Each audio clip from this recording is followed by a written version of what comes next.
Bonjour, bienvenue sur cette nouvelle vidéo. Aujourd'hui, pas de tuto, mais des trucs et astuces. Comment bien préparer votre toile avant de commencer à peindre. Alors quand on parle d'un châssis toilé, c'est quoi? Un châssis toilé, c'est tout simplement une toile de coton ou de lin qui est tendue et ou cloutée ou agrafée sur un châssis de bois. Elles sont déjà préalablement traitées avec une couche d'apprêt, mais souvent, et si vous utilisez des toiles de qualité inférieure, cet apprêt n'est pas suffisant. Donc il faut remettre un apprêt qui va permettre à la peinture de mieux se fixer sur la toile. Si l'apprêt n'est pas assez performant, vous allez avoir votre huile qui va venir s'infiltrer à l'intérieur de la fibre et vous allez travailler une matière sèche dessus. Donc ce n'est pas le but. En soignant votre apprêt, vous allez avoir quelque chose d'imperméable.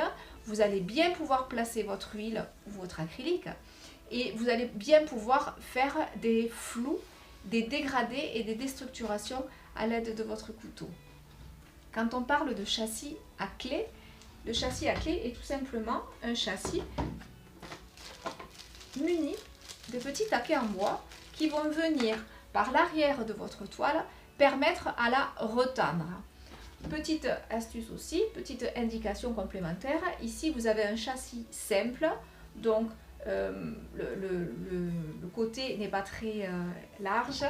Et quand on parle de châssis 3D, c'est quoi un châssis 3D? C'est un châssis où le côté est très large.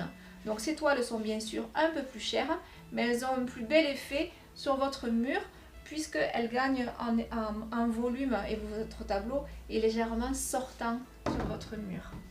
Alors je vous montre comment placer vos clés.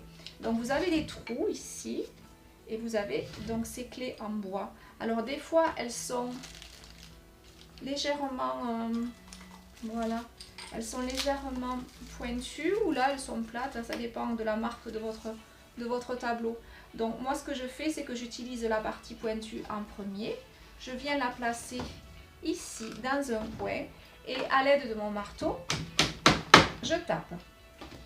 Je tourne, je viens en quinconce donc placer une seconde clé, j'enfonce et ainsi de suite sur les 4 angles. Faites très attention. Il y a des châssis de qualité donc inférieure. Je n'ai rien contre les châssis de première qualité. J'avoue que j'en utilise souvent. Ça ne me gêne pas du tout. Faites attention, des fois elles sont mal montées. Et si vous appuyez un peu trop, si vous tapez un peu trop avec votre marteau, vous pouvez avoir des petits accidents. Vous pouvez avoir des petits morceaux de bois qui viennent sortir. Donc faites doucement. Placez vos clés de manière douce. Les clés, elles se mettent avant de commencer à peindre.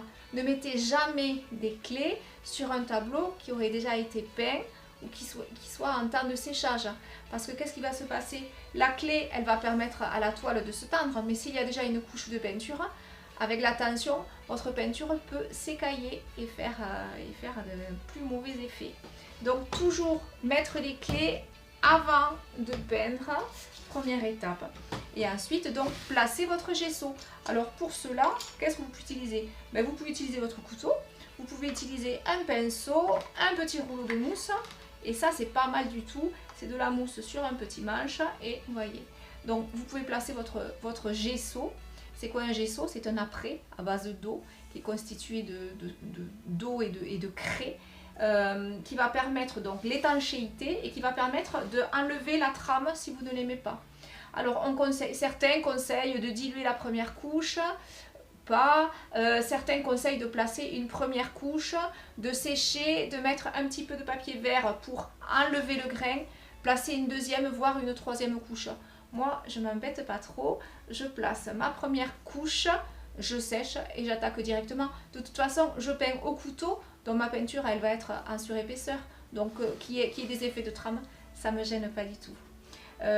Si vous n'avez pas de gesso, vous pouvez tout simplement utiliser de l'acrylique blanche, c'est pareil, une ou deux couches d'acrylique blanche, je sèche au sèche-cheveux et je peux commencer à travailler.